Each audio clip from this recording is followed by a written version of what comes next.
Hello, everyone. My name is Daniel Kelly. I'm going to be discussing the topic of intercultural communication. I'll also be going in depth on high context cultural societies versus low context cultural societies through this presentation, as well as talking about the importance of communicating with other cultures properly. How do you typically communicate with people from other cultures or countries? You may speak with these clients through virtual settings such as Zoom, Microsoft Teams, Skype, or over the phone. You may talk to these people face to face in an office setting or within a coffee shop down the street. When meeting someone such as a client, customer, or boss, you probably will shake hands and smile when talking to them. When speaking with people from other cultures, make sure you avoid using slang words and speak slowly and clearly to make sure you're not misunderstood. What is culture and intercultural communication? Culture includes all symbols, famous landmarks, history, food, music, drama, sports, and acceptable behavioral patterns within a specific society. Culture influences how people from that country see and do things, and it influences what society deems as acceptable or not. Intercultural communication is the discussion and sharing of ideas, products, and work with people from different nations or cultures across the globe. Diversity is also important for intercultural communication as well. The importance of properly communicating with people from other cultures.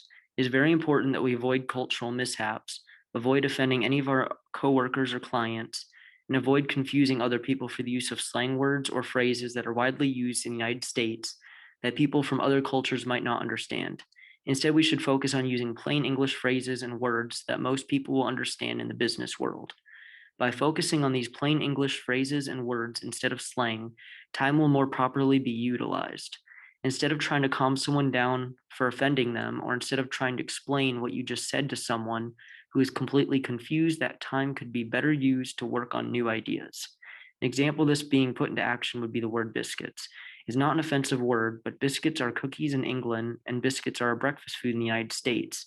This can be quite confusing for first time travelers to the US or England if you're not aware of this difference.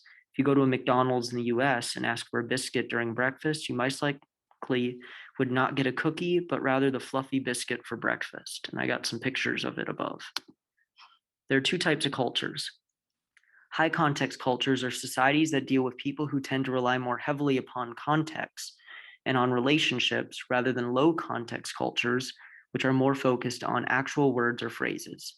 High context cultures want the information to be mentioned in as few words as possible. High context cultures value their relationships and traditions.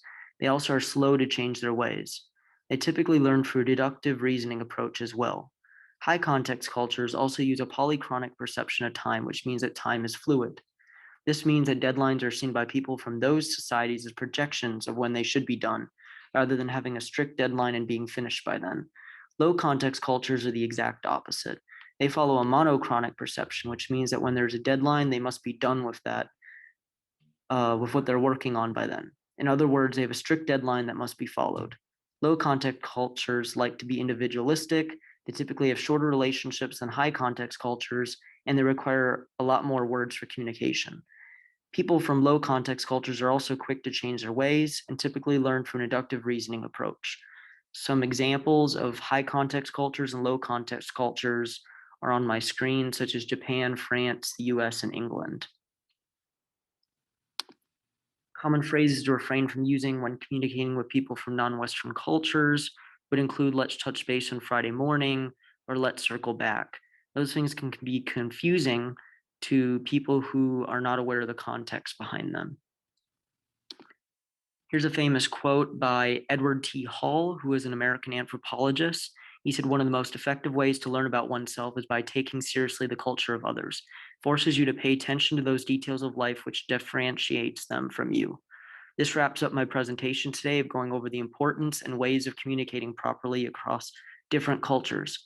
I hope that you were able to learn some new things from my presentation, such as the differences between high and low context cultural societies and how to speak with people from other cultures and what not to say to them. And there's a picture of him. And here's some of my references.